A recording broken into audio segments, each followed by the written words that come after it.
Toronto FC is hosting the Vancouver Whitecaps today at BMO Field. Nigel Reid and Jason DeVos will have the call of today's match. And gentlemen, if you looked at Vancouver's USL record, you'd probably be scratching your head trying to explain why they've had trouble winning games in this series.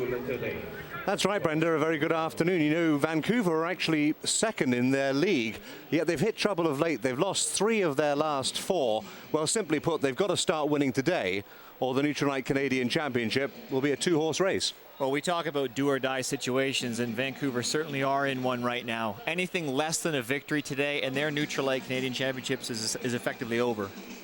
Team news as far as Toronto FC is concerned. Well, just the one change from the team beaten by New England over the weekend. Greg Sutton is back in goal. He's preferred to Brian Edwards, but a subtle formation shift.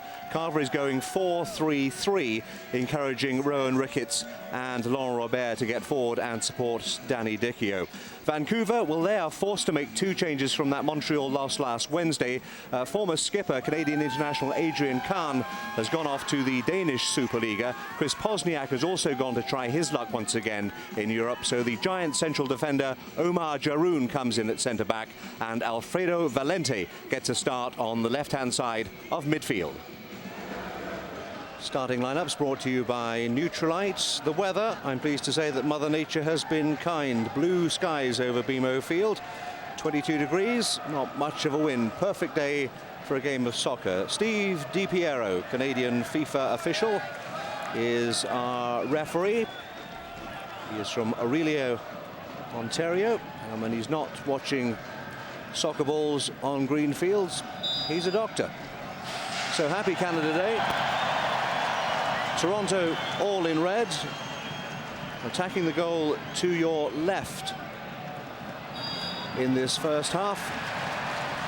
Vancouver Whitecaps, it's must win for them, all in white with that broad blue band proudly displayed across their chests. Early opportunity for Toronto to pressure. Amado Guevara, here is Jay Nolly, the Vancouver Whitecaps keeper. Guevara, in fact it's Brennan. In fact it was Robert, I beg his pardon. Guevara shaped to shoot and then feigned as Robert hit it from all of 40 yards. Well, Danny Dichio lined up at the far post looking for the slight chip, but Laurent Robert, what he's very well known for, striking the ball from distance, couldn't quite find the target. The Frenchman serving notice perhaps of what is to come. They do. Dispossessed. Keys to the game. Outflank the Caps. Toronto are playing a different style today that John Carver told us the other day. He's looking to push his 2 wide men on very high up the pitch, almost playing a 4-4-3. And then go to Guevara. They need to get the ball into Amado Guevara because he makes them tick. He'll be able to distribute the ball out wide to the likes of Rowan Ricketts and Laurent Robert and dictate the pace of the game. Vancouver Whitecaps got to be quick on the counter. They've got a very good defensive record in the USL, the best in the league, and they need to be rock solid at the back in order to keep Toronto off the score sheet. Marshall penalised for the challenge on Adlery. It is a free kick to the white shirts of Vancouver. There is Ty Marshall. And this is Lyle Martin for Vancouver, looking to swing one in. Away by Moedu. Well, just to underline what this means, Toronto FC have games in hand in this Nutrilite Canadian Championship. They've only played a single match, that in Montreal some weeks ago. And a game they won by a single goal, scored by Marco Velez. So they have a perfect record in this competition. By contrast, Vancouver have played 2 and lost them both against the Impact, home and away. This is their 3rd game of 4. Next weekend this fixture is reversed early next week when Toronto FC head out to the West Coast. But having dropped those first 2 games, nothing less than a win will keep Vancouver's interest in this competition alive today. Toronto FC, of course, having got the 3 points from that win in Montreal, they want another 3 today to keep in touch with the men from Quebec. Here is Carl Robinson. Well, now, we mentioned in the team news that Greg Sutton's back in goal. The only change man for man from that defeat in New England. You watched that game against the Revs. You were out in Boston. Are you surprised? Could there have been more changes? I think there could have been, but you know, I'm not surprised that Greg Sutton's back in goal. John Carver told me down in New England that he feels that Greg Sutton at the moment is the best goalkeeper in the MLS. If you look at the numbers and the season he's had so far, you can't really argue with that. And it's no surprise to see him and his experience back in goal. You know, this is an opportunity for Toronto to try a little bit of a different formation. John Carver was disappointed that they didn't come away from New England with more than the loss. They felt they deserved at least a point. You know, and this is an opportunity for him to try and get his wingers further up the pitch, to be a little bit more offensive in their thoughts, and play more of a 4-3-3 rather than the 4-5-1 or the 4-4-1-1 that they like to play here at home at BMO Field. There is the coach who's just made that one change. Sutton preferred to Edwards, but as I say, there is a change to the formation initially at the start of this game. Carver keen to stress that he's going 4-3-3, so clearly he's looking for goals and to put this game to bed, if possible, as quickly as possible from a Toronto perspective. The thing is, they have the players to do it. Laurent Robert and Rowan Ricketts are both offensive-minded players. They want to get forward. They want to attack. And that is exactly what Danny Dichio needs, is he needs support. In order for him to play as a lone striker, he needs to get people around him that can feed the ball wide and get crosses in the box. Free kick for the challenge on Guevara from Sabrango. There he is, Eddie Sabrango. Almost scored against Montreal last Wednesday, but the woodwork denied him in a period when the Whitecaps looked for all the world like they would fashion an equaliser, but it didn't come. What did come was a second Montreal goal at Swangard. Another free kick, this time to Toronto.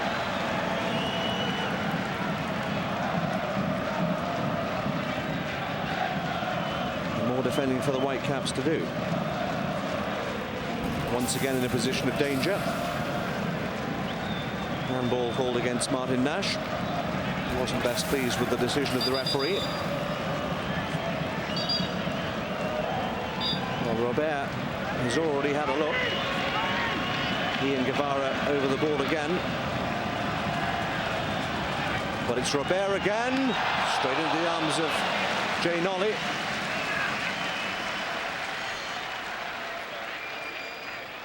We spoke off the top about the fact that Vancouver have been forced to make these two changes. Adrian Kahn. As we see that effort again from Robert. No problem this time for Nolly.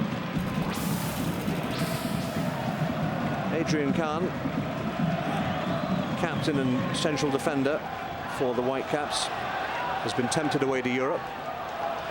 As Sabrango tries to make room for himself. He's gone to the Danish Superliga side Esbjerg over the weekend. Chris Bosniak, who used to play his trade here, has also gone as well. So changes forced on the Whitecaps. How does that actually affect the team itself when you lose your captain and your leader? Well, losing your captain is a big one. We saw it recently in the European Championships when Fabio Cannavaro was injured prior to the start of the tournament. The Italians lost him, their captain, and it had a big effect on them. You know, the skipper out the pitch is the leader. He generally sets the tone out there, sets the tone in the dressing room, and losing him is always going to be a very difficult replacement. But Vancouver, what they've always done is, they're, you know, of great benefit to Canadian soccer, is they've always allowed players the opportunity to go to Europe to further their career, to develop into better players. And the Canadian national team has certainly been a beneficiary of that over the years, as many ex-Vancouver players, either from the Vancouver 86ers, as they were previously known, or now as the Whitecaps, have gone on to bigger and better things in Europe. And Adrian Kahn and Chris Bosniak will both be hoping that that will be the same case with them. Of course, it doesn't help the Whitecaps short term. No, and it couldn't happen at a worse time for them, really. I mean, this is a very important game for them. They have to win this in order to have any chance of advancing in this competition. So to lose two of your better players at this key stage of the competition is a big blow for them to deal with. The ball looking for Adlery, chests it down well. Couldn't get the shot on target though. Nicholas Adlery has spent time in Major League Soccer with DC United last season, as have a number of the Whitecaps, and a lot of people have talked about the fact that the disparity, or the perceived disparity, between the leagues, Major League Soccer and the United Soccer League, should mean that Toronto FC should be a shoo-in to win this Canadian leg of the qualifying. But we've seen all three teams, and there are a sprinkling of former Major League Soccer players through the Vancouver team, and indeed through the Montreal team. There's really not a lot to choose between them. No, the gap isn't quite as big as people would think. The difference lies, I think, in the key players. You know, you look at Toronto FC, someone like Amadou Guevara. Jim Brennan getting involved in a skirmish, I think, with Martin Nash. Hands were raised. Now, what's the referee going to do here? Amadou Guevara trying to play pacifier, but certainly hands were raised, and I believe it was Brennan who pushed Nash. Steve DiPiero trying to restore order and calling Brennan to him. Well, Brennan dived in. In fact, that was Robinson who dived in. Then there was a skirmish between Edu and Nash, and then Brennan as captain came and gave his 2 penalties just there. I think Martin Nash is saying that Carl Robinson kicked him while he was on the floor. And I don't believe that Carl Robinson has it in him to do that. I've played against Carl Robinson before. He's not that type of player. So I'd be very surprised if it was an intentional contact. Jim Brennan obviously came in and stood up for his players, as most captains would do. But you don't want to see people raising their hands on the pitch. There's definitely no place for that in the game. Jeff Clark gets us underway again. Clark is now in Khan's absence, the new skipper on the field for the Whitecaps. And once again, peace descends after a fiery few moments at centre field. Will be a throw into Toronto, which Brennan will take right down by the corner flag, over the head of Ricketts. Clark gets it forward. Velez half away, and then to Valente. And that might not even go for a goal kick. Well, it has just about. You know, back to what we were speaking about prior to that incident, Nigel, the difference between the USL and the MLS, I think the difference is simply the best players in the MLS are far better than the best players in the USL. You know, you look at someone like Amadou Guevara, Toronto's best player, is streets ahead of anyone in the USL, I believe. And that's where the difference lies. It's not so much the strength, the collective strength of the teams, it's the individual ability of the better players. Clark charged down by Guevara. It will be a Vancouver throw. But I mean, if you're Taylor Torderson and you know you've lost your first 2 games and you know you've got to go for goals this afternoon, how do you play it? Do you try and get to half time, or do you just go gung-ho? Because essentially it doesn't matter if you're going to lose it, whether it's 1-0 or 10-0. Well, what you don't want to do is, as Taylor Torderson, is you don't want to concede a goal early and put yourself behind the 8 ball, because then you're playing catch-up the whole game, and you don't want to do that. What you want to do is make sure you get to halftime level or in front, and then as the game progresses, if you need to push people forward, if you need to throw on an extra striker and change your style of play a little bit, you can do that in the second half as the game wears on. Corner coming up for Vancouver, conceded by Laurent Robert, who got the final touch. And Justin Moose will go and take it. Greg Sutton has some organisation to do.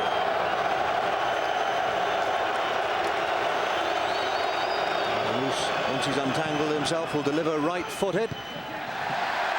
Clearing header from Brennan.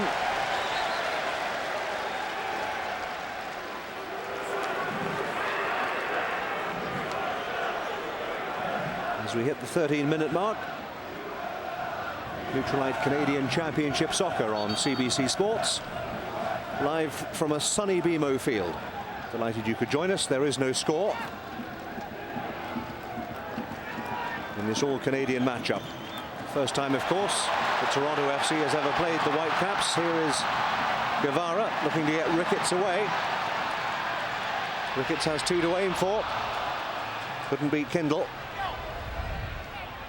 Moose will pick up the loose ball and find Adlery. He's got 2 ahead of him. This is Valente. Watched by Wen. Now Hirano, the Japanese player, to Sebrango. Trying to get round Marshall, who didn't panic and tied it up with a certain amount of aplomb.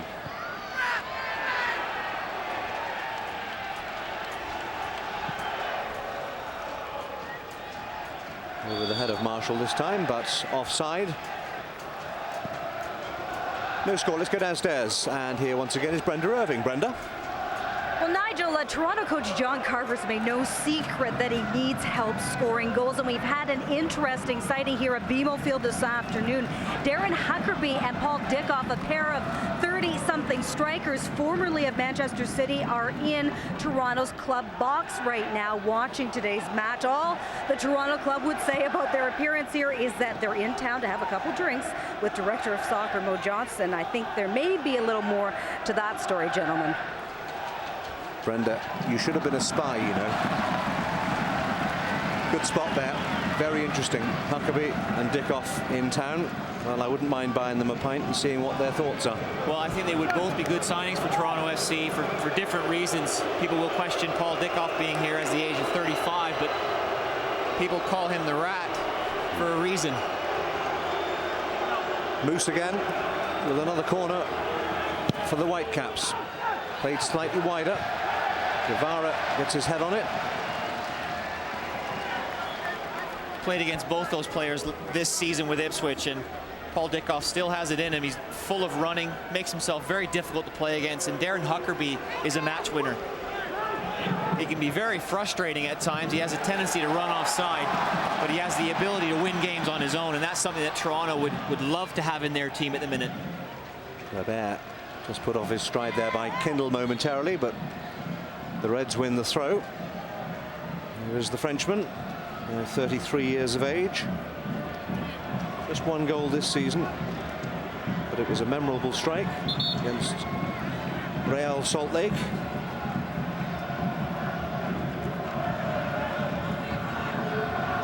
Marco Velez, scorer of Toronto's only goal so far in this competition.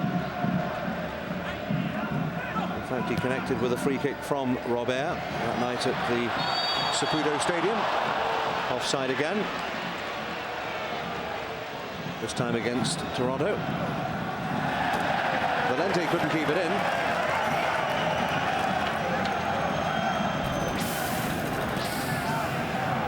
Danny Dicko just gets caught on the wrong side of Giroud. It's an interesting battle, that one. Giroud is probably one of the only people on the field that's bigger than Danny Dicko.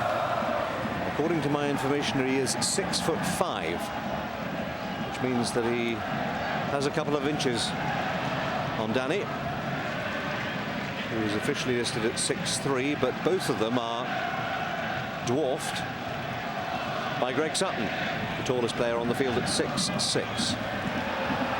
Offside. This time against Adlery, and he kind of sauntered to the ball. I think he knew that he was off.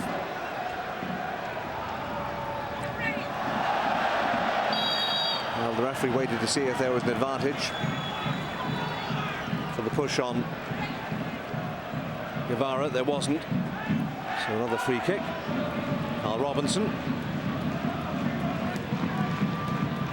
There's Wynn outside him. This is Marvell Wynn. The back heel to Edu. Wynn again. Jim Brennan supporting. Goes for goal. Goal kick. Well, the skipper keen to join in.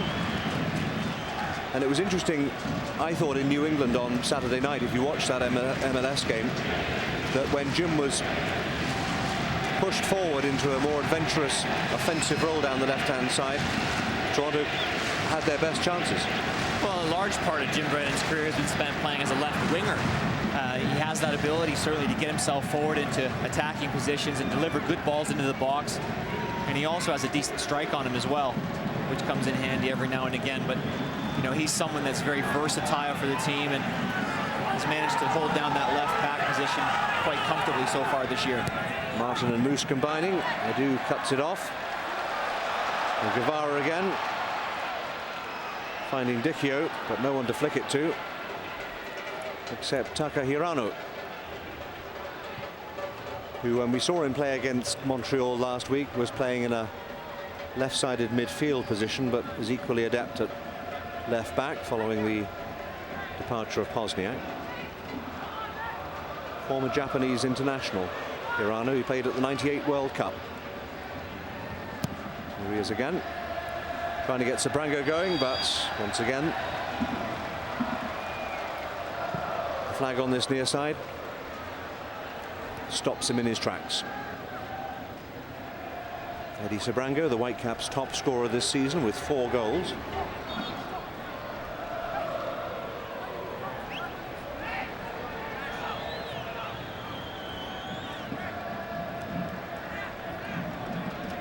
So Velez will start another Toronto attack.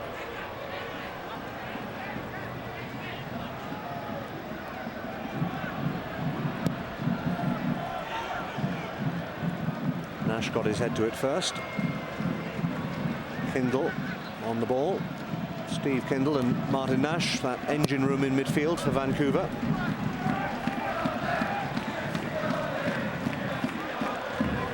Marshall again. He had to be a little careful there. Got away with it. Ricketts, faced by Martin. Uses Brennan.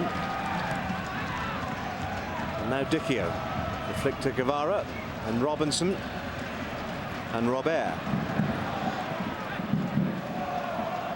Edu. 1-2 with Guevara. And the ball through to Giroud. Valente with room to run. Wynn tracking back quickly. And Wynn wins it. Eventually wins the free kick. And a huge roar of approval from the fans here at BMO Field. Marvell Wynn comes out of nowhere. Just incredible pace to get himself back in a position. Gets goal side of Valente, who has no option but to foul him. And the crowd very appreciative of the hard work that he's putting in today. What I wouldn't have given to have his pace in my career, Nigel. If you don't know the story, he is, of course, Marvell Wynn Jr. Marvell Wynn Sr.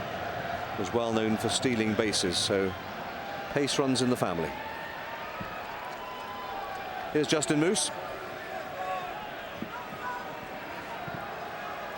Finds Adlery, forced to turn by Velez. Martin picks it up.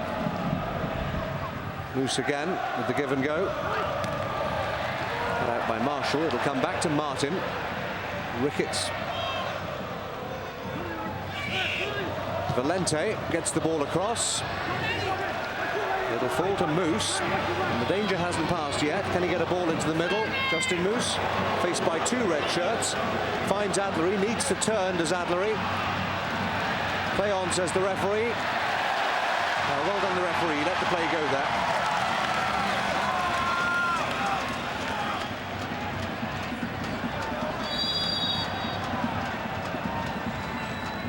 And now Guevara is being spoken to and is given a yellow card by the referee.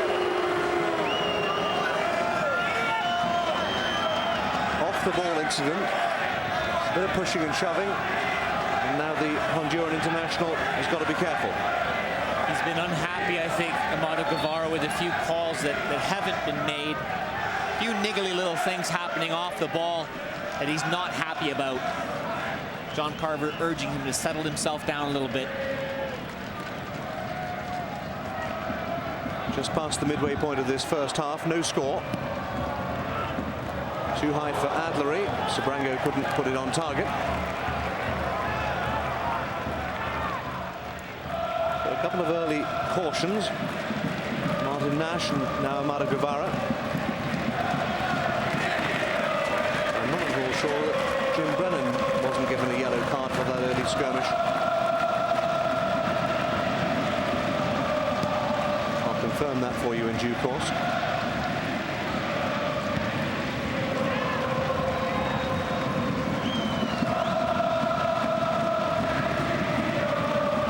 The crowd in good voice on Canada Day. This very first meeting between Toronto FC and the Vancouver Whitecaps. It's not the first time, of course, that the Whitecaps have played in Toronto. There's quite a history of Vancouver playing Toronto teams in various different guises over the years. Going for goal again was Guevara, and tested the palms of Jay Nolly once again.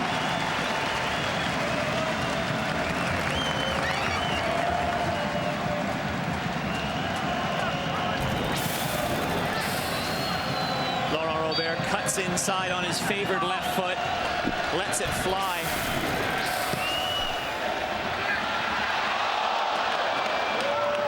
It's a goal kick and no more.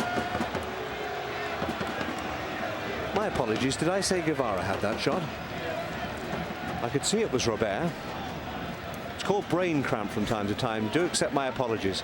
I promise I haven't been drinking on Canada Day. Again, a delivery from Robert with that left foot of his. It's what he's known for, Laurent Robert. It's what he was known for at Newcastle.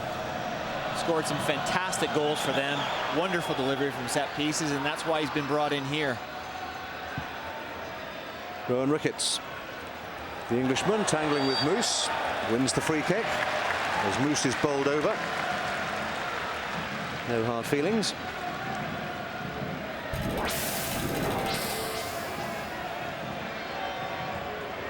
Just a bit awkward from Justin Moose. He's someone that I was impressed with the other day when I saw them play Montreal. Nigel, I thought he had a very decent game and looks a lively player, good feet, good technique. He's another who's had experience in Major League Soccer, Justin Moose, a couple of years with DC United. Looking to turn was Dicchio. Nash will bring it away. Looking for the run of Valente. We've already seen how quick Marvell Wynn is on that far side.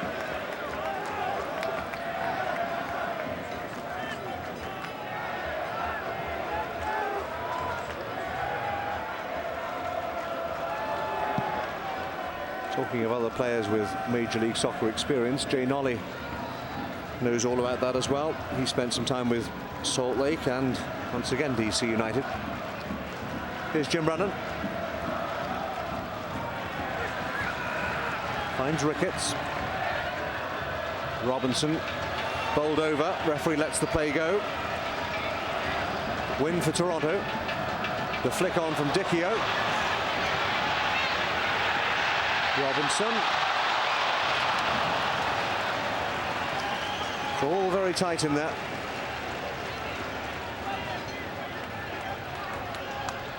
Ricketts watched by Martin. Brennan could be in behind here. Long leg from Jeff Clark was important.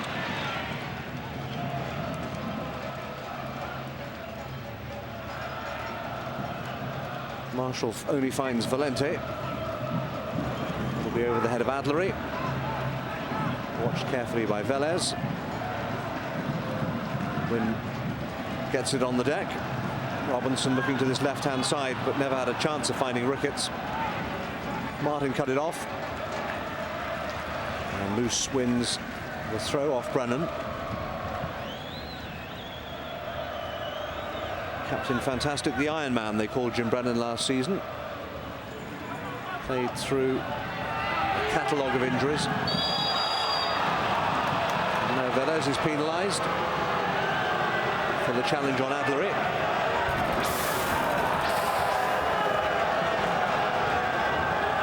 Just enough.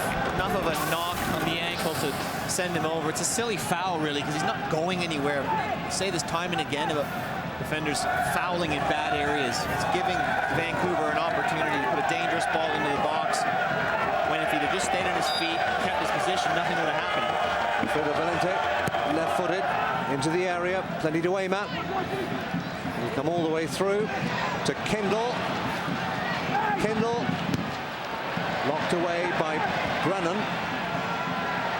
And now Robert back there helping out, finds his goalkeeper and a chance for Sutton to clear. Well, certainly Vancouver have come to play.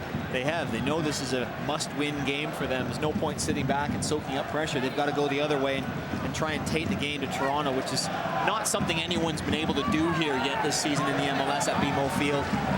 Toronto with an unblemished record, having not lost yet at all in this play. Taylor Torderson enjoying the sunshine, enjoying the occasion, I beg his pardon. Flick from Guevara. Then runs into a combination of Nash and Clark. Kendall back there helping out. Just a look towards the referee. He wasn't happy with the challenge from Robinson. Guevara is bowled over but penalised for his challenge on Hirano. It's a frustrating day for Guevara, but he's got to be careful. He's already been booked.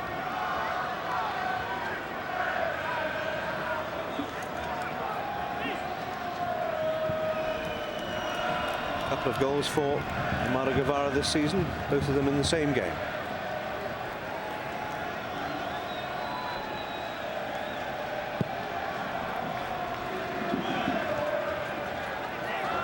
Velez with the header, and that'll fall for Wynn. Cushion header by Robert. Now Edu picks it up, finds Brennan. Forced hurriedly to clear.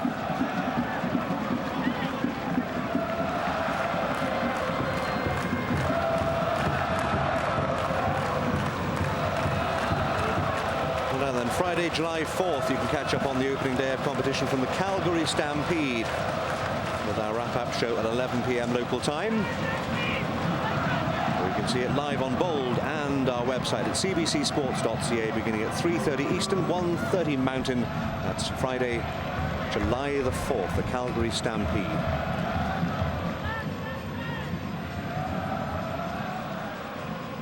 No Stampede here yet, despite what some observers thought, that it might be one-way traffic. It's anything but in this first half an hour at BMO Field.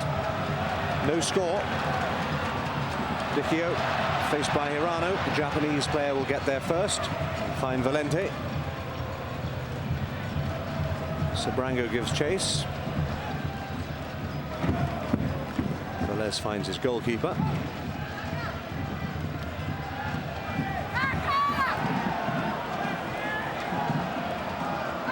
Sticks out a long leg. Win with the header, helped out by Robert. Gives it straight back to Martin Nash. Now Adler, he's got some room.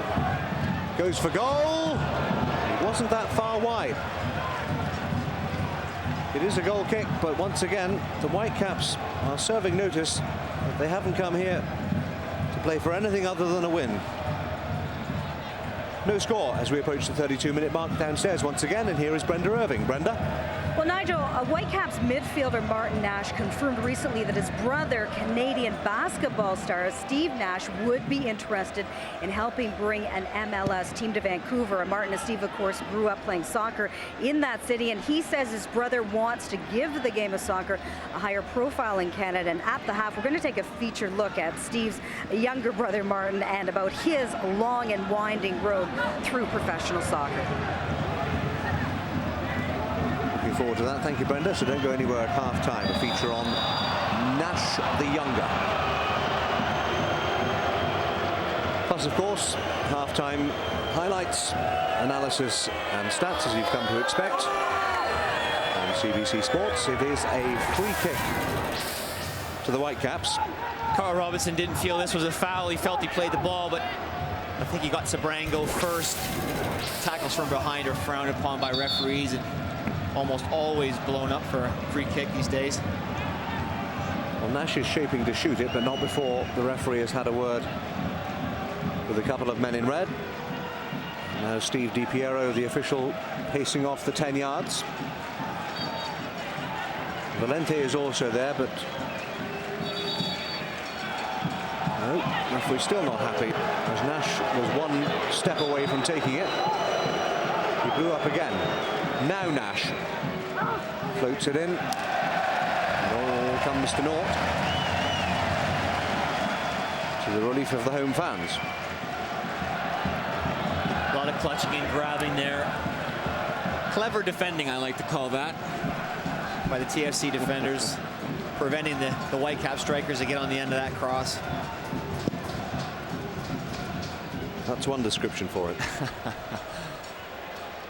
No score at BMO Field on Canada Day, the Nutrilite Canadian Championship. Vancouver have to win. Martin and Ricketts tangled there. Ricketts has stayed down. There is Rowan Ricketts on the deck. He's back on his feet now. No harm done. It'll come to Valente. And now Sabrango will settle for the corner.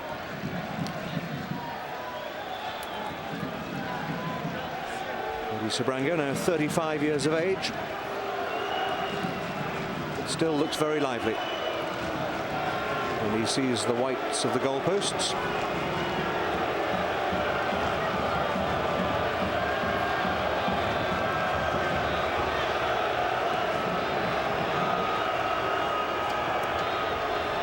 Justin Moose with the job of untangling himself before he can deliver this right-footed in-swinger. Can he find a teammate? Well, there's Jaroun. But it's a penalty. Has been awarded by Steve DiPiero. There were no great protests, but the referee has pointed to the spot, and Jim Brennan can't believe it.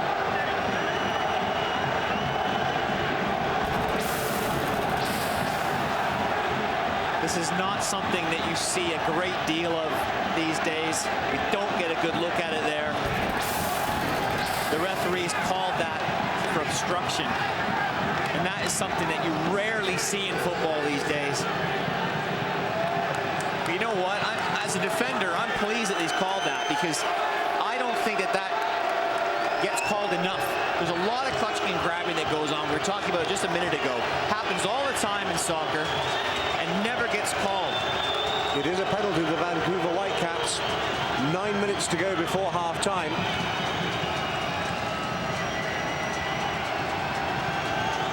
The ribbons will be cleared away before Martin Nash attempts this spot kick. But this is a golden opportunity for Vancouver to take the lead. Nash against Sutton. Nash scores. Vancouver lead. And maybe they're back in the Nutrilite Canadian Championship. Toronto trail by a goal to nil. Well, Vancouver need to win this game, and getting the first goal 10 minutes or so before the half is a great way to mark their intent. Martin Nash just goes up the middle, hoping that Greg Sutton dives out of the way of the kick. Finds the back of the net, gives Vancouver a precious lead. Well, one more look at the incident. Velez on Jaroun.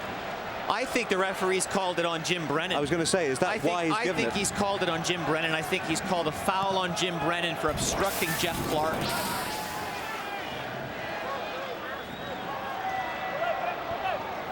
We'll clarify that for you as soon as we can get some official word.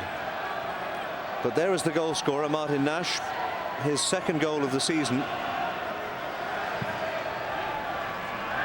And an unlikely scoreline. Toronto FC 0, Vancouver Whitecaps 1. It's an unlikely scoreline, but you know, Vancouver have been pressurizing Toronto. John Carver not happy about the situation he's in, but Vancouver have been pressurizing Toronto and had 1 or 2 strikes at goal. No real clear-cut goal-scoring opportunities yet in the game.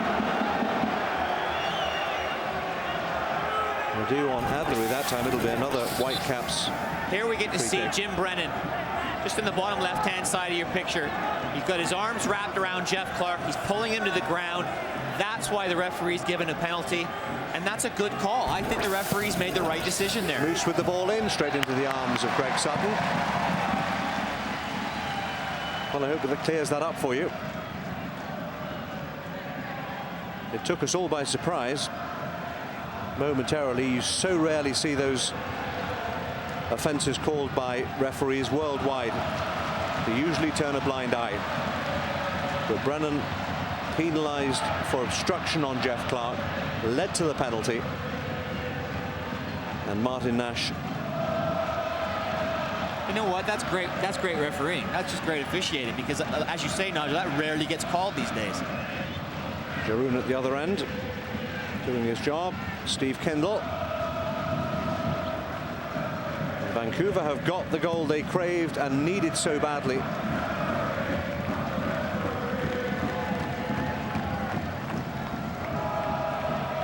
And with 6 minutes to go before half-time, there is a quietness about BMO Field that we rarely hear.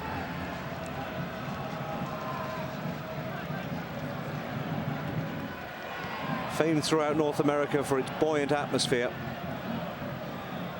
But that penalty has certainly stunned the home fans. Adlery for Vancouver.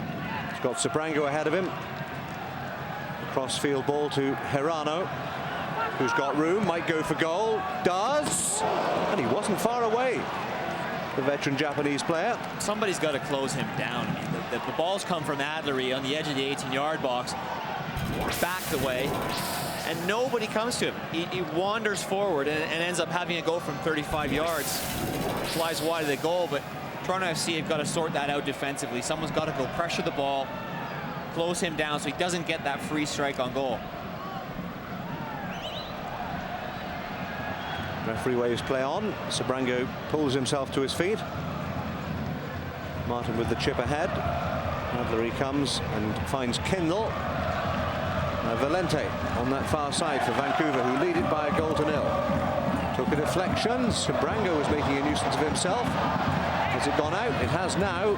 It'll be a corner. Yet more pressure from the Whitecaps.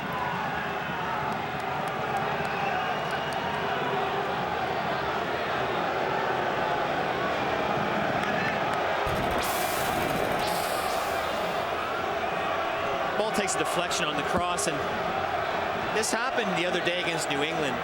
You know, in the first goal, the strikers got across Marshall, and Sabrango did the same thing there. That's what you want your strikers to do: get across the face of the defender, get to that near post. 4 minutes to half-time. Moose with the in-swinging corner. Brennan away. Hooked away by Robinson, but only as far as halfway. The white shirts will pick it up again. Given away by Martin to Dicchio. On the charge is the lightning-fast Marvell Wynn. Can he get a decent delivery? Back there, helping out with Jaroon at the expense of a corner. But once again, great speed by Marvell Wynn, turning defence into attack. He just drops it another gear here and runs away from Moose. Puts a very dangerous ball in, and this is great defending from Jaroon. You always tell your defenders, you've got to mark that near post. You've got to make sure you don't give up that space. It's exactly what Jaroon did there. Robert with the corner, straight into the arms of Jane Ollie. 3 minutes to half-time. You almost tell your defenders, if you have to make a choice between giving up the near post or the far post, you give up the far post.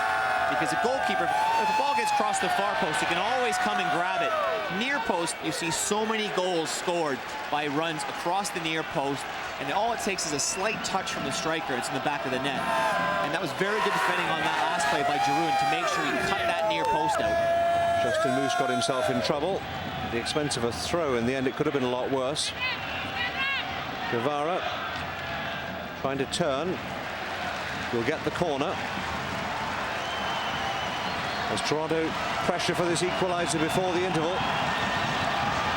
4 of them in the box. Guevara delivers. At the back is Dicchio. Gets a flick.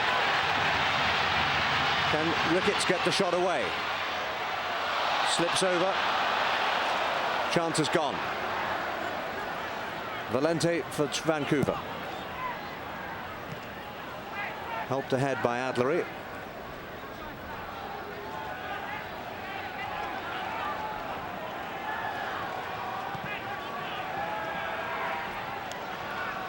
Jim Brennan. And Ty Marshall.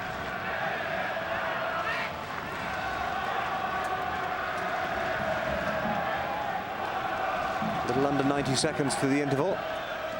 Plus whatever stoppage time Steve DiPiero chooses to add. The flick was intended for Edu. Just ran ahead of him. Sabrango's giving chase here with Velez. He watched it diligently. Wynn and Robinson. And they do again. Robert is on this near side now.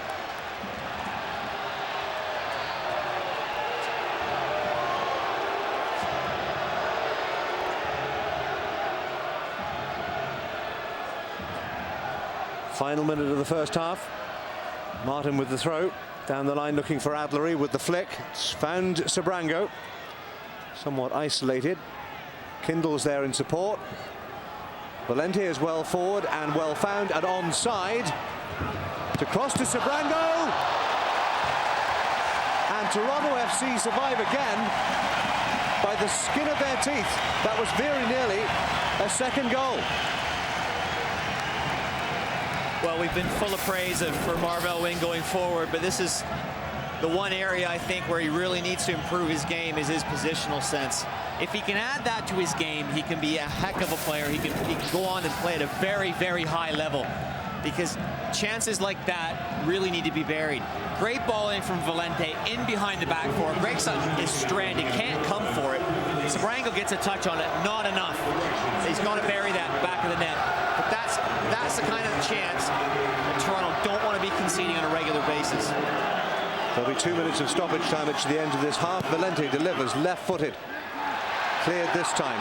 Robert's got room ahead of him. Moose giving chase. Moose brings him down. There's going to be a card here. There's going to be a card for Justin Moose. It's yellow. The Frenchman in the prone position. Moose had no alternative. Robert was away. This is a cynical foul, I call it. You know, Moose he knows that Laurent Robert is building up a head of steam, and he hauls him down simply to break up the run of play, and rightly gets a yellow card for his troubles. Ricketts with the header ahead, but only as far as Nolly. In the second minute of stoppage time at the end of this first half. A half that's been lively at both ends. Robert tested Nolly early on, but Vancouver have been creative themselves. Valente has done a good job. This is Valente on the ball now. Sabrango's been lively up front. He's caught offside this time. He's offside. And a moment of controversy as well, with Jim Brennan penalised for obstruction in the area. A penalty kick awarded to Vancouver, dispatched nonchalantly by Martin Nash after 36 minutes. And that is the goal that in all likelihood will separate these teams at half-time. Seconds away from the whistle. It's come to Robinson, couldn't keep it down. Goal kick, and probably the last action of the first half. Indeed it is. Steve DiPiero, brave refereeing. John Carver is making a trio of substitutions at the start of this second half for Toronto FC, so clearly he's not happy with what he's seen in the first half. Julius James, central defender. Jared Smith, utility player, either wide player or striker. And Jeff Cunningham, there is Julius James, coming in, so he's using all three substitutions at the start of this second half. I'm just counting heads to let you know who's gone. So Robert is gone. Also subbing in number 3, Julius James. This is number 10, Rowan Ricketts is also gone. Danny Dicchio, I believe, is the third member. So that 4-3-3 formation has been torn apart, and Carver has ripped up the game plan at half-time and taken off those 3 offensive players. Well, I think that's probably the right decision, because it didn't work. You know, whether that's down to the system or the players, I tend to believe it's all about players myself, and I just feel that Robert and Ricketts were completely ineffective in the role that they were asked to play. You know, the system that he wanted them to play, he wanted them to play a similar style against New England earlier on in the week, and it didn't work there either. They didn't get the ball wide, which is, you know, when you play with wingers, guys like Robert and Ricketts, who are out-and-out wingers, those are the guys that you need to get on the ball, to get to the byline, to get crosses into the box for Danny Dicchio. And it just didn't happen. I don't remember one cross coming into the box that looked like a goal-scoring opportunity for Toronto, hence the changes by John Carver. Jeff Cunningham, early touch for the substitute. Wins a corner for Toronto. So just confirmation of those replacements. On Smith, Cunningham and James. Gone Robert, Dicchio and Ricketts. And this is Amado Guevara with an early corner at the start of the second half. Nolly got something on it. Robinson couldn't direct it back to Guevara. Goal kick to Vancouver.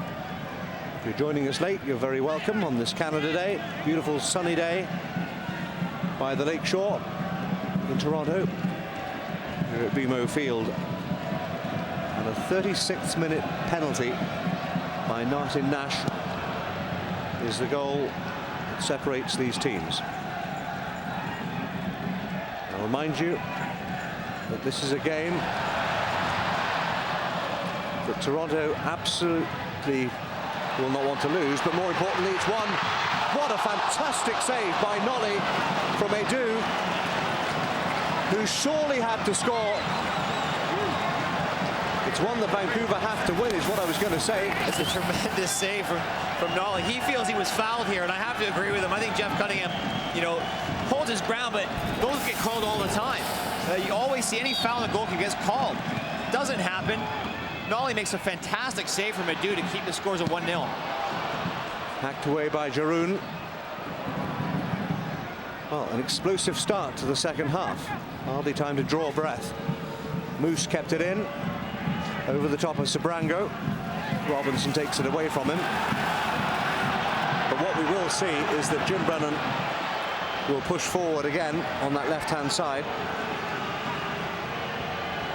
But it was very effective in the game against New England during the MLS game this week.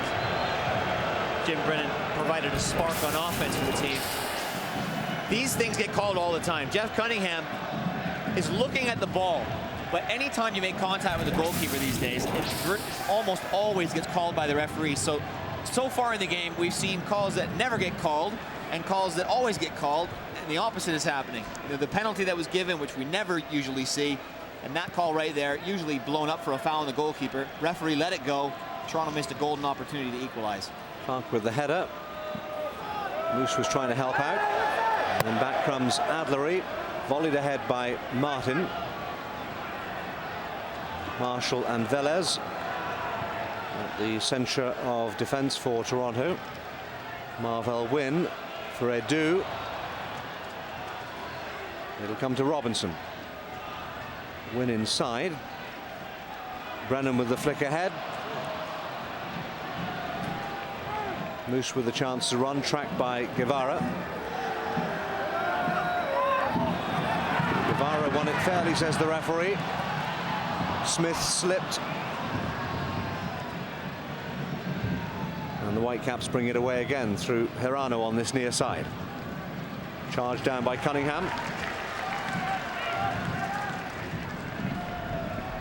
Well, if John Carver was looking for a response immediate after half-time, he certainly found it.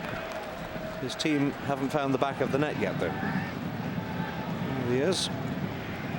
They must have to repaint that home dressing room almost on a week-by-week basis, you know. Yeah, I can imagine John Carver had a few choice words for his team. You don't often see 3 substitutions coming in at the halftime like that, but clearly he was displeased with how things went in the first half and wanted to make a change to try and get them back in the game. They very nearly paid off early on with a chance for Maurice Adu.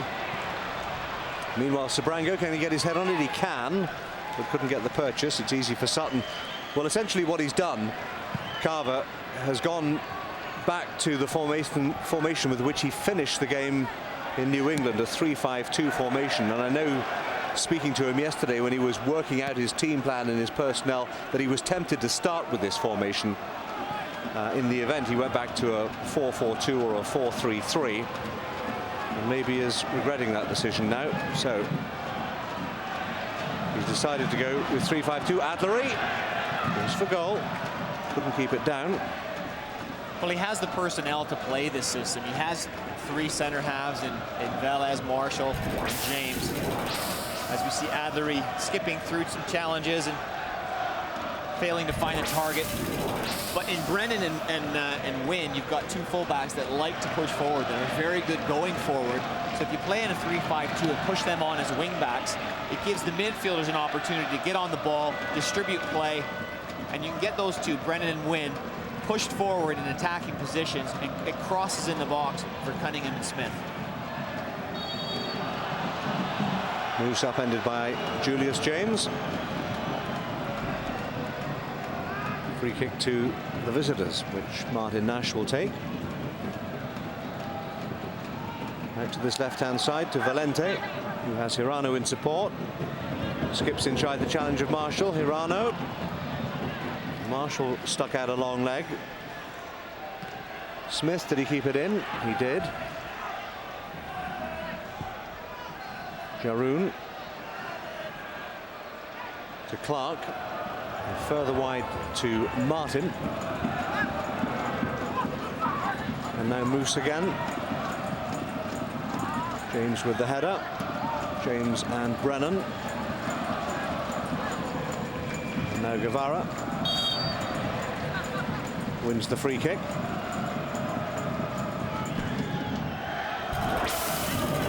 Moose the offender.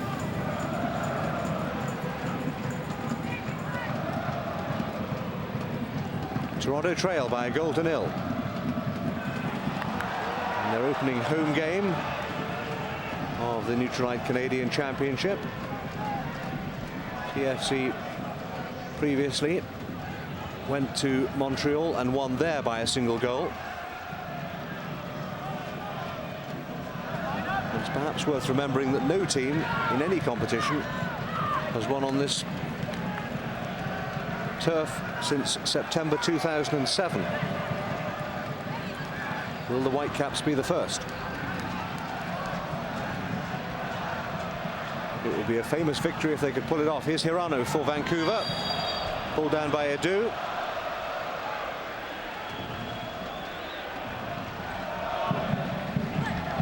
And another free kick for the Whitecaps. Here's Hirano, 33 years of age now. Still has a fantastic left foot, though, doesn't he, Hirano? You can see the quality that he possesses when he delivers a ball in the box, puts it in a dangerous area. Moose with the delivery. Marvel Wynn got a header on it. Smith for Robinson. Guevara got 2 ahead of him. One of them is Smith. Smith and Clark. Referee motions to Clark to get himself up and get on with it. Crowd don't like it, but it was the right decision. Very good decision from the referee. Jeff Clark, excellent defending there. Just holds his ground. Jared Smith tries to nod it past him and come across the face of him. Jeff Clark holds his ground. Smith goes to ground, falls over. No foul, though. Good refereeing decision. Guevara trying some tricks. Going down under the challenge of Kindle. Wins a free kick.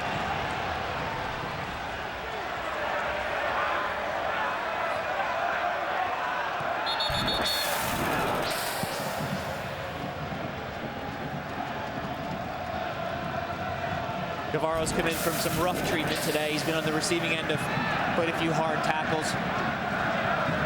which he's not happy about. I don't think John Carver shares his displeasure. Guevara with the ball in, easy for Nolly. He's not too happy about it either, John Carver, is he? No, I think he was exchanging opinions with the fourth official. Politely, of course. Of course. Lyle Martin for Vancouver. 9 minutes gone in the second half. It is the white shirts of the Whitecaps that lead the red of Toronto by a 1-0.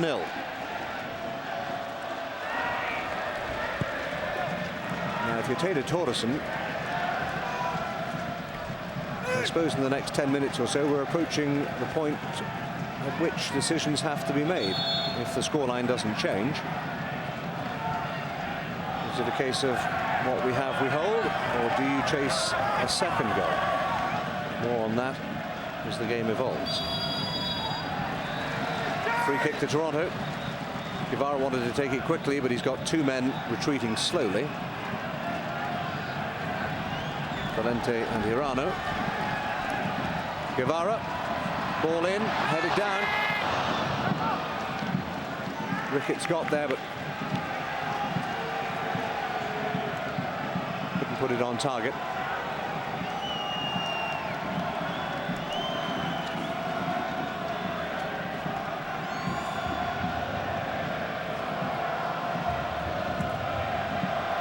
Cunningham indeed with the header. Beg his pardon, I just told you that Ricketts got taken off at half-time.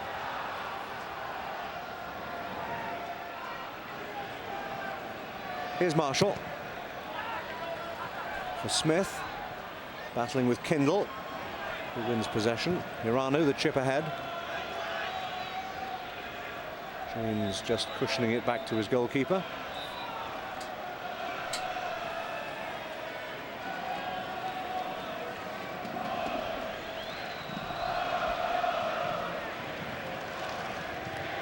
Sutton looking for Brennan. Over the head of Adlery. Robinson. And now Guevara again on that far side. Ball in. Hirano, good header. Important header. He had Smith right behind him.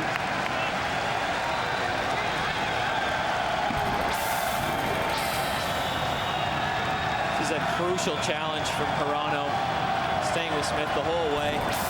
Use all of his experience there, track the run. Just diverting it out for a corner. The fans sense an equaliser. Guevara delivers. Nolly hasn't got it. Play goes on. Marshall's up there. Finally into the arms of Nolly. Once again, Edu had the header.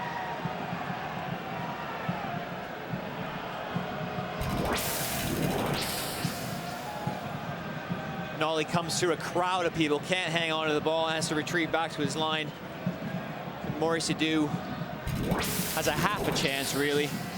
Nothing like the one he had earlier on in the half. Nolly made a wonderful save to keep it at 1-0. Valente with the cross. Velez half away. Completes it with a header. Unchallenged, Guevara has Robinson ahead of him. And further ahead is Cunningham, who's flagged offside.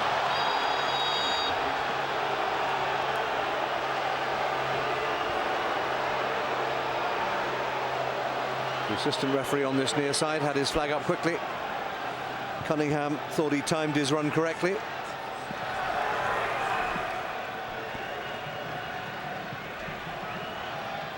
Valente again has room on this near side. Adlery turns. Didn't quite find its way back to Adlery. To Valente, I beg your pardon. Velez finds Guevara, and now Robinson. And Moedu battling with two. One is Moose. One straight into Jeff Clark. Sabrango. And it's 3-on-2 for a moment. Sabrango's got room here. Sabrango, can he finish?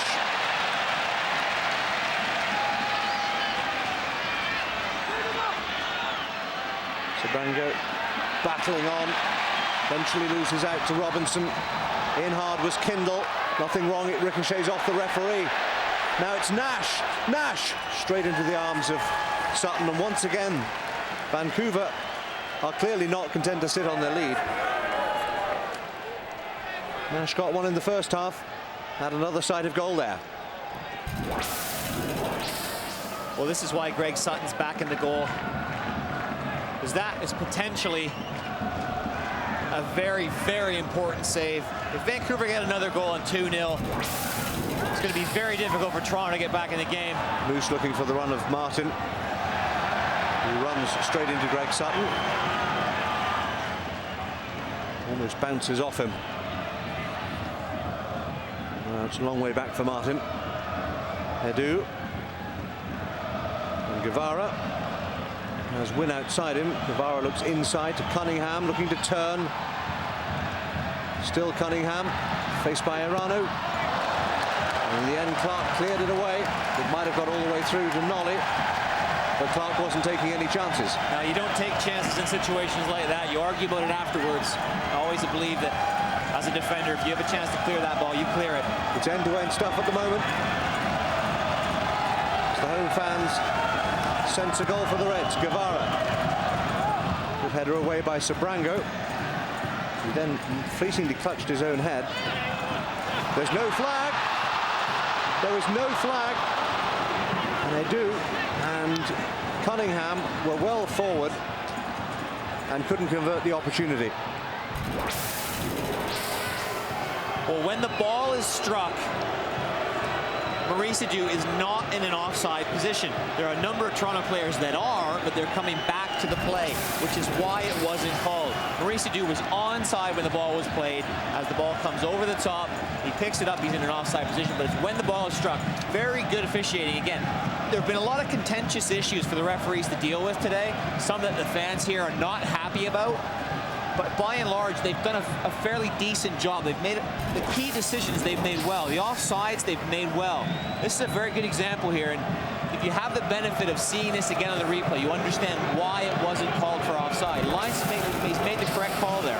You can see the frustration on Mo Edu. I think he was surprised that there was no offside flag.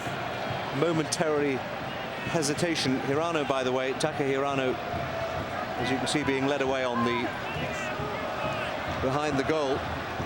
But one of the things Mo Edu does really well is he times his runs from midfield very well. You know, you've seen it a few times last year, a few instances when the team was struggling. You know, a few games that I saw, he did very well at that. But he has that ability to make that bursting run into the box from midfield. It's very difficult to pick those people up. So Vancouver lead by a 1-0, but temporarily down to 10 men.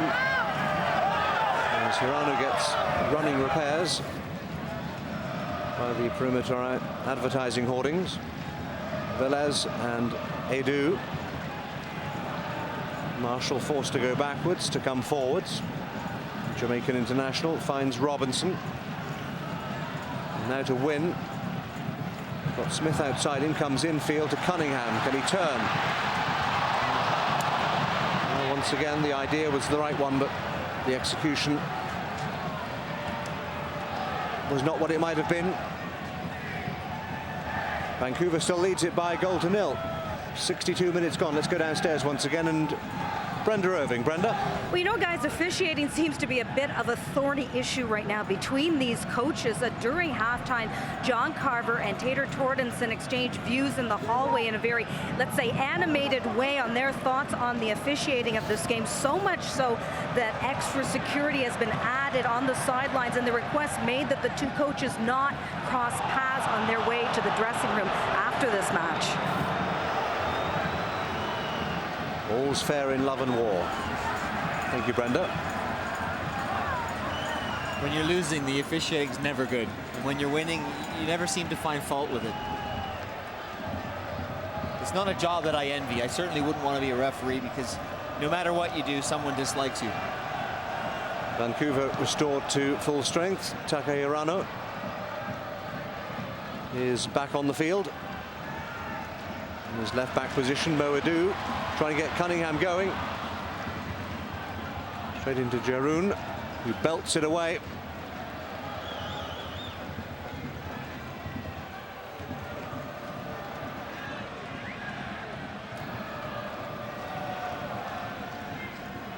Carl Robinson for Toronto. Marvell win again. Valente comes to keep him company. Finds Smith. Chipped over the head. Hirano battling with Marvell Wynn, and Wynn wins the corner.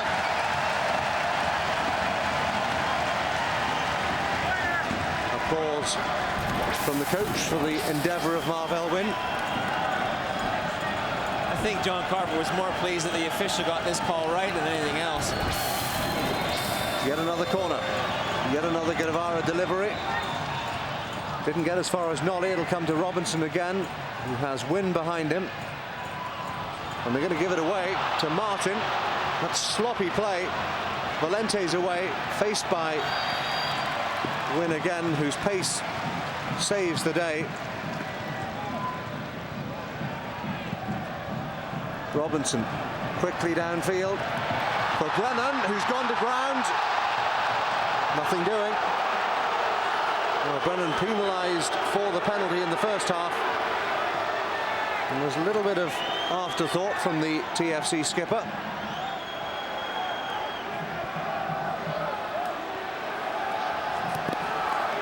But once again, the referee made the right decision. Meanwhile, Edu keeps it in. Crosses right-footed. Smith's underneath it. Might come as far as Guevara. Little Honduran picks it up. It'll be a throw to the home team. Chance for Wynn to launch one.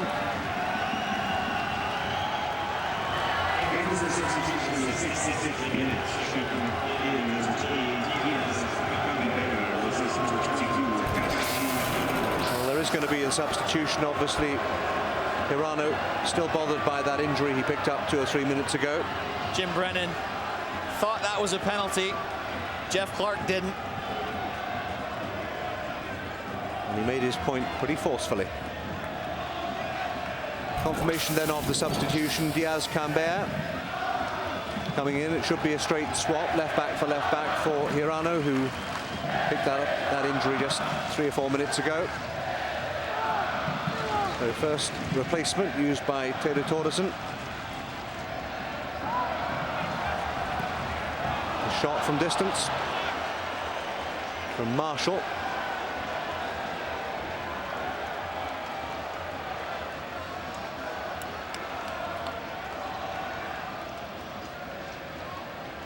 But only a goal kick. Now then, are you up for a challenge? Do you have music in every joint?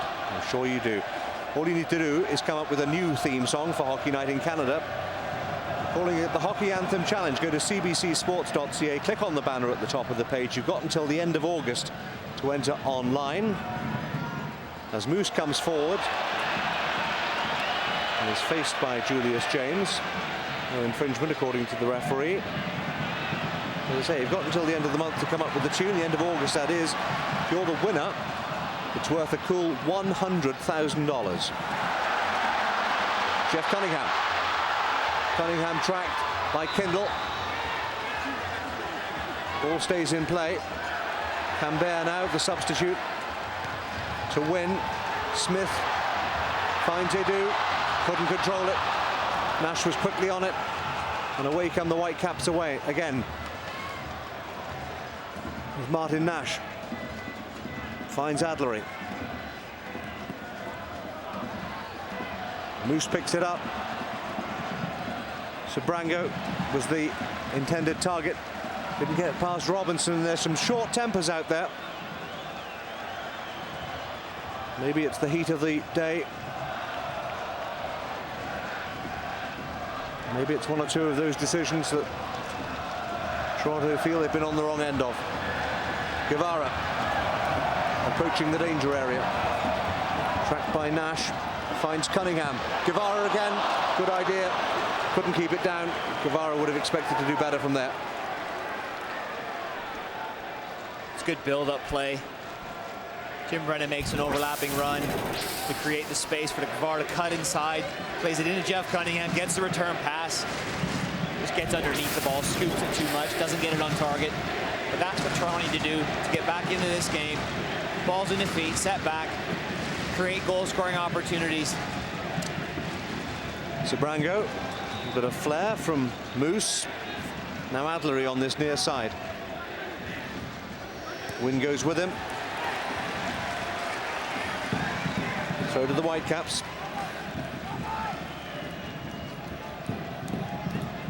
Despite a succession of corners in this second half for Toronto, we're approaching the 70-minute mark. Cambert puts it across. Marshall deals with it. But it is the visitors that lead by a single goal. Martin Nash with a penalty after 36 minutes. Remember, they have to win. Any other result is no good for them. Brennan on that left-hand side. Guevara. Edu. No Edu, still going. Got Brennan in support. This is Brennan with the ball across. Two waiting, one is Cunningham. It's easy again for Nolly.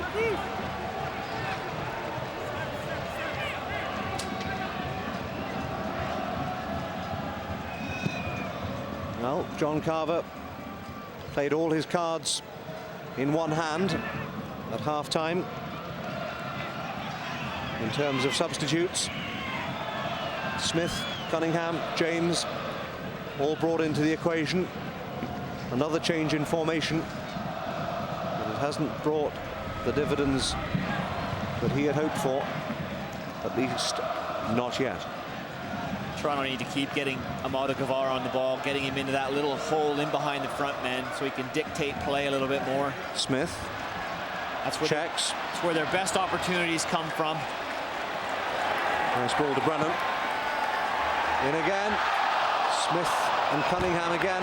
Perhaps got in each other's way.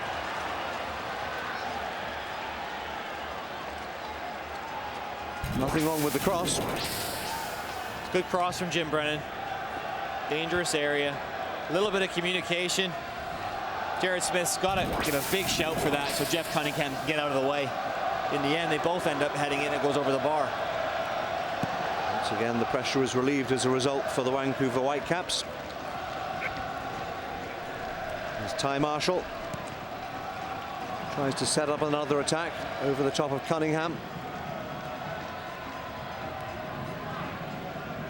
Valente and Cambert combine on this near side. Sabrango trying to collect and turn in one movement. Marshall won it. Kindle wins it back again. And Marshall's perseverance pays off. Guevara, Cunningham, Edu. And as far as Martin. And now Martin Nash. Justin Moose on that far side for Vancouver. Battling with Edu. Adlery to the rescue. Kindle. Valente's got plenty of room to size up the cross. Made it easy for Velez. And the ricochet will result in a Toronto throw-in. Vancouver just seemed to be content to get 8 men behind the ball, leaving the 2 strikers up front on their own. Try and deal with the threat that Amado Guevara poses. It's going to be difficult for Toronto FC to break down Vancouver now if they're going to play that way.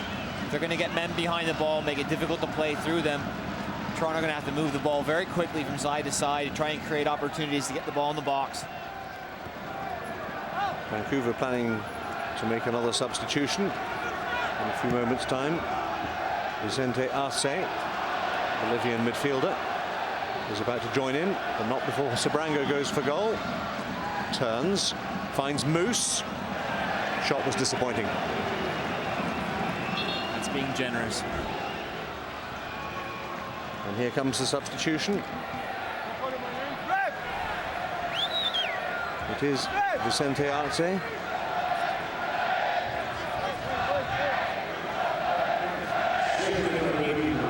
it is Alfredo Valente who will make way. So a second substitution for Taylor Torderson, whose team lead this by 1-0. And Arce .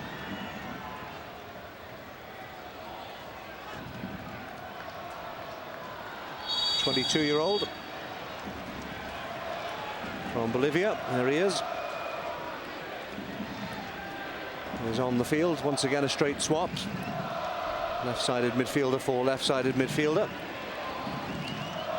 So essentially no change, just some fresh legs for the Whitecaps. Smith couldn't control it, made a present of it to Nolly. Moose full of running. Curse of the commentator, loses it. Jeff Clark will help him out. Kindle beckoning Cambert forward. Looking for the run of the new man, Arce. He gets a little nudge into the advertising hoardings. There's a welcome to the game from Marco Velez. And the third substitution follows almost immediately. And it is their new signing, Charles Beckett, who comes on to replace Eddie Sabrango. Vancouver substitution in the 75th minute. Check in number 32. So Beckett is on. 16. Just signed this week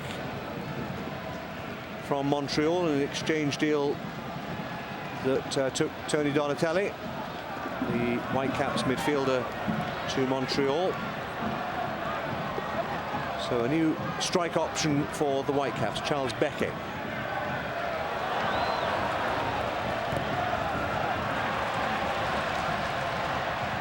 Win was possessed by Arce. Kindle didn't see Win coming. Guevara, Edu trying to find a way through. Jeff Clark was diligent again. Here's the new man, Beckett. One goal this season for the Montreal Impact, and this, I believe, is his fourth stint with the Vancouver Whitecaps over the course of his career. For Beckett.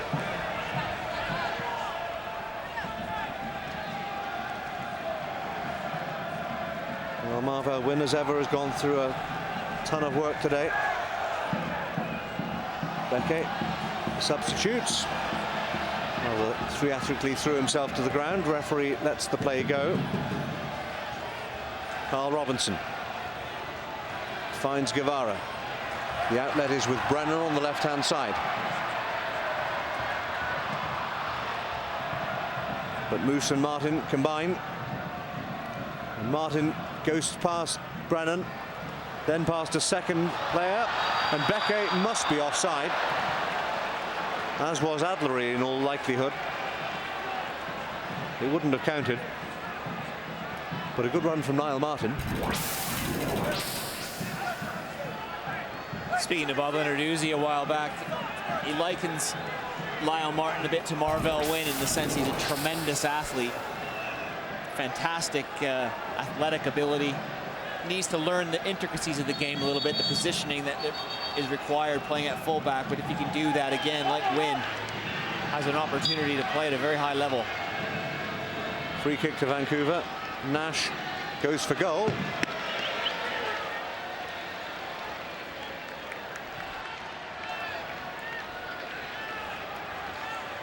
Well, the Olympic Games in Beijing just over a month away.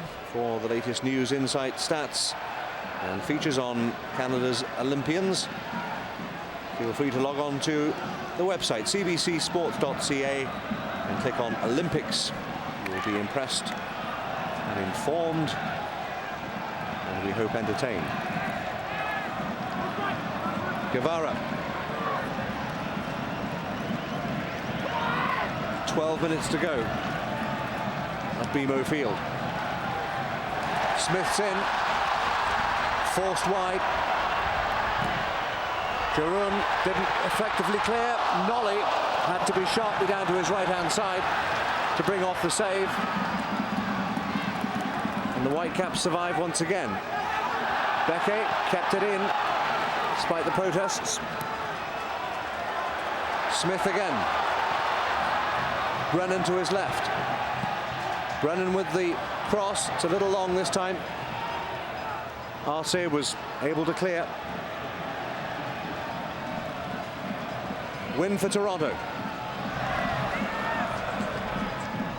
Now Robinson. The ball for Brennan. Couldn't control it with his feet. and only headed it harmlessly to Jay Nolly. Frustrating day for Brennan and his teammates as they chase an equaliser. Velez with the header. Robinson and Julius James, the rookie. Guevara.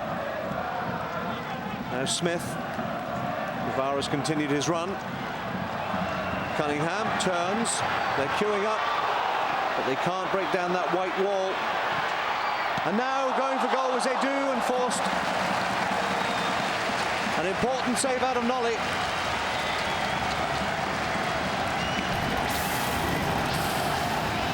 Well, Jay Nolly's been equal to everything Toronto could throw at him today. Another fantastic save. Maurice Edu just gets the ball out of his feet and hits it really, really well. Guevara with the follow-up corner.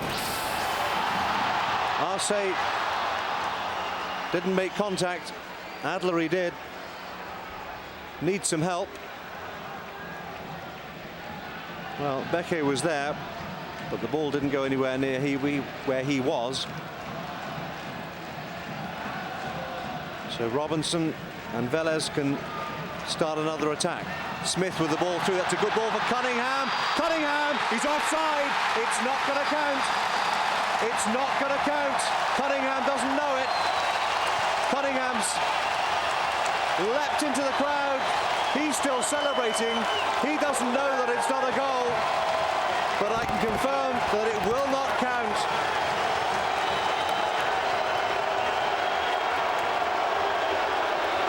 And gets a yellow card. It's a great little ball from Jared Smith, and that is very close. Jeff Cunningham doesn't realize it and runs off to celebrate.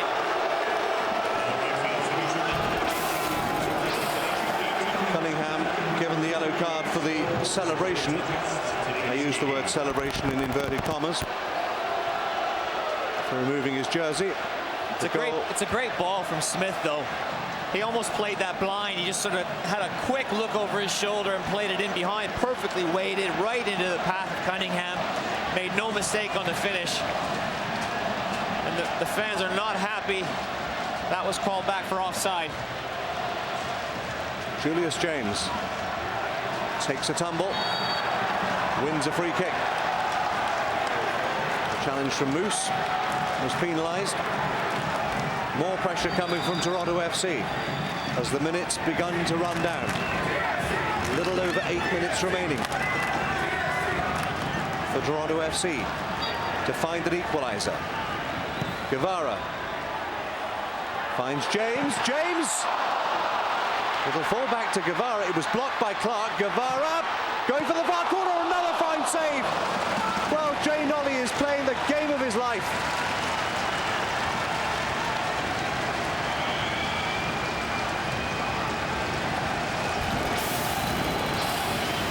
Well, Guevara cuts inside, opens the goal up. Nolly makes a wonderful save. Again, standing up tall for everything Toronto's throwing at him. Guevara comes over to the near side to take the corner that he won. Finds Robinson, I beg your pardon. Brennan, too high. And momentarily the danger passes. The TFC and the fans building up a head of steam. Well, it's dangerous when you've got a one-goal lead, because all it takes is a moment of magic from the boot of someone like Amada Guevara. But Jay Nolly is single-handedly keeping them out at the moment. Becke out-jumped by Marshall, but illegally, according to Mr. Di Piero. More boos from the fans. It will be a Vancouver free kick. Nash to Moose, or at least that was the intention. James gave it away to Becke in a dangerous position. Becke again finds Moose with the problem. Oh my word, it struck the woodwork. Velez volleyed it up into the air, and the width of the woodwork has saved Toronto FC from going 2 down and almost certainly losing this game. Well, it's end-to-end stuff. It's certainly entertaining. Leckie again. Velez hooked it up in the air, and Greg Sutton initially came to collect it, realized he couldn't get it. It was a no man's land, and Becky heads it off the post. Meanwhile, at the other end, Brennan and Guevara knew that Moose was coming. Clever turn. Cunningham leaving it for Guevara. Edu. Cunningham. Guevara. They've won a corner. They're getting closer, but they cannot force the ball past the man in yellow. The man in yellow is Jay Nolly. Clever little ball from Maurice Edu. Just doesn't sit down for Jeff Cunningham. He really wants to hit that, but it just doesn't come down for him. Guevara again, the flick on for Brennan. Smith! Oh, it's come off the bar this time. Surely it must go in. No! It will never go in the net. They could play till Sunday week. This time it's Brennan. It's another corner.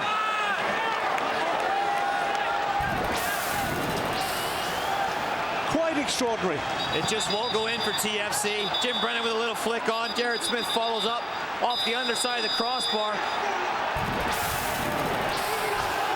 Very difficult to see who actually cleared that away. And now tempers flare again in the penalty area.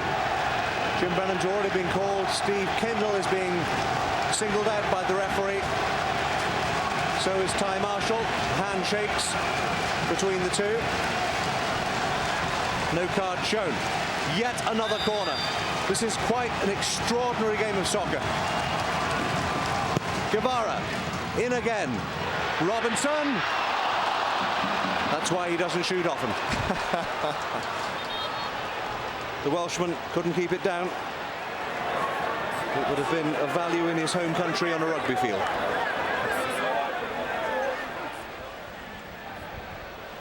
That's why Carl Robinson is known as a defensive midfielder, I think. But chances galore at both ends, really. Honestly, the last 4 or 5 minutes, I can't remember the last time I got so excited at a soccer game. I cannot understand how that last chance didn't get somehow into the back of the net. Well, Jared Smith must have run over a black cat or walked under a ladder this week, because he had a great opportunity against New England, couldn't find the back of the net, and another one there today hit the underside of the crossbar from about 4 yards. Adlery is giving the referee a headache, and the referee gives him a yellow card for not retreating the 10 yards. Guevara forward again. Becky boots it away. Guevara scuttles after it. Faced by Nash. Guevara delivers one more time. James is up this time. Arce can bring it away for Vancouver. And Adlery has got plenty of room. Is there going to be an offside flag if he touches it? No, there isn't. And here at the other end, oh, it's a fine save by Nash. What an unbelievable tackle. Martin Nash could have hit this first time as the ball comes across from Adlery. But that's Amado Guevara. That's not somebody you'd normally expect making a tackle back there in his own block, but that has possibly kept Toronto in this game. That is a fantastic, any defender in the world would have been proud of that tackle from Amado Guevara.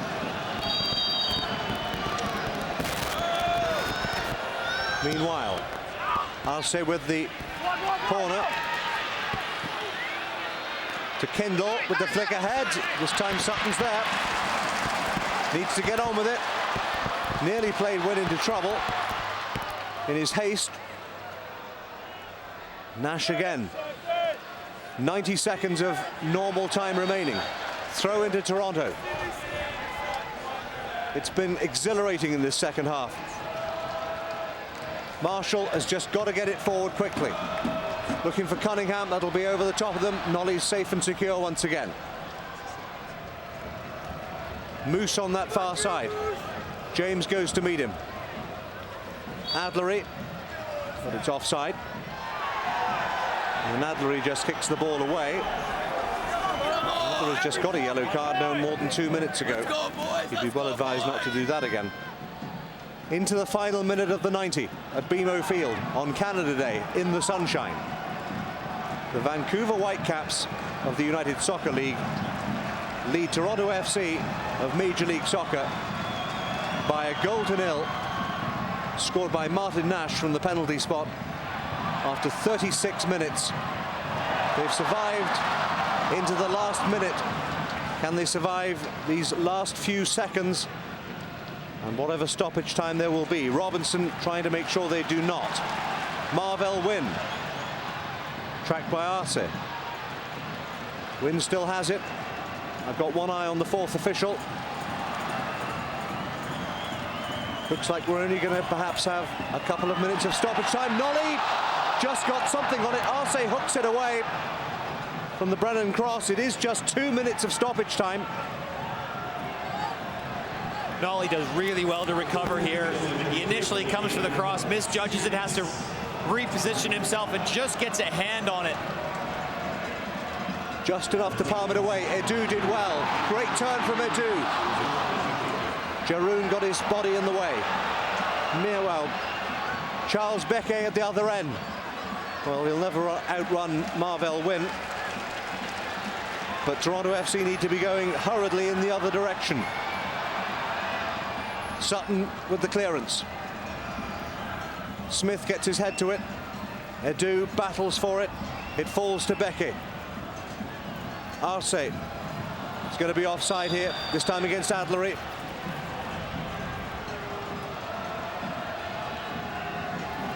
But there's a smile on the face of the Vancouver striker.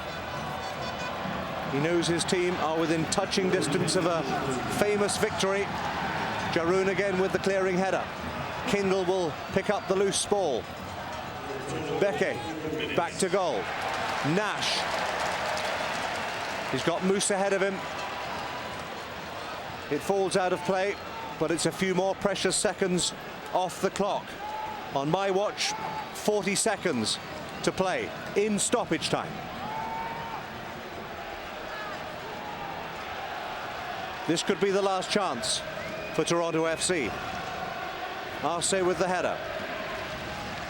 This will be Wynn, but he's got to get it forward. Cambert heads it away from goal. Becquet will take his time, eating up the seconds. Surely no more than 15-20 seconds left. Vancouver throw. Surely it's all over now. Taylor Torderson, just a few more seconds for his team to survive. Velez. Is there time for one more attack from Toronto? Becquet brings it forward, goes for goal from long distance. It'll be a goal kick. A glance at the watch from Steve DiPiero.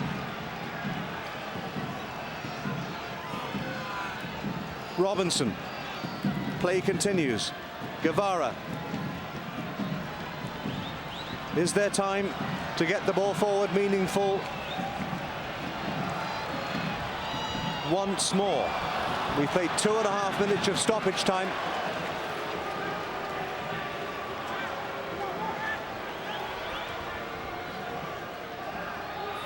I'm told the 2 minutes of stoppage time was amended to 4. I clearly saw 2 minutes from the fourth official down in front of me. So my apologies for that. They've got to get on with it. They have got to get on with it. Brennan's looking for some support for the throw. Robinson. It'll come to Edu. And then the shot again from Smith, and another fine save from Nolly. Well, another corner. But corners don't count in the final analysis. Well, it's right at him, but he still makes a wonderful save. And Greg Sutton's burst up from the back. 20 seconds remaining in stoppage time. Greg Sutton's right up there. Got his head on it, but couldn't put it on target, and that surely is the final opportunity. And Nolly probably knows it, as his opposite number came searching for the equaliser. Well, it would have been a fairy tale ending if Greg Sutton had scored the equalizer in the 94th minute. Wasn't to be this time, but no shortage of chances and excitement here at TFC. Time's up on my watch for the second time. Robinson. Will the referee let them mount one more attack? Up goes Marshall. But once again, the white shirts repel them. It's the last time they'll need to do it. And the boos ring around BMO Field as the Vancouver Whitecaps celebrate a famous victory. Jay Nolly, an absolute hero in goal for the Whitecaps in the second half. But it is Martin Nash's 36th-minute penalty which stands up as the game winner here at BMO Field and breathes new life into the Whitecaps Nutrilite Canadian Championship Challenge. They had to win. They came here, and there surely is the man of the match, Jay Nolly. A succession of spectacular saves in the second half to deny all shooters. It was an incredible performance from Vancouver.